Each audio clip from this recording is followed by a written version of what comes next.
జై శ్రీరామ్. మనం ప్రతిరోజు దీపం వెలిగించే సమయంలో దీపలక్ష్మి శ్లోకం చెప్పవలసి ఉంటుంది.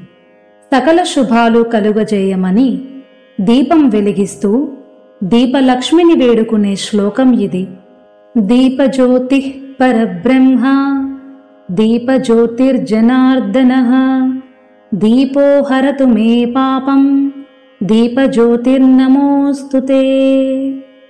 అనగా దీపజ్యోతి పరబ్రహ్మ స్వరూపము, దీపజ్యోతి జనార్దనుడు.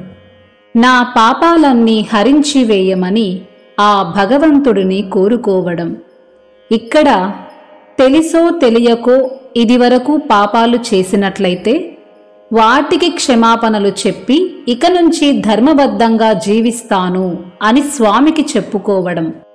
శుభం కరోతి కళ్యాణం ఆరోగ్యం ధనసంపదః శత్రుబుద్ధి వినాశాయ దీపజ్యోతిర్నమోస్తుతే.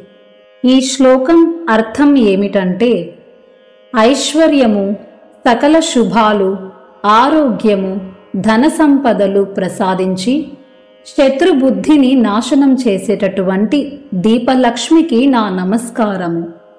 శత్రుబుద్ధి అనగా శత్రు భావోద్వేగాలు లేనటువంటి మంచి బుద్ధి అని అర్థము.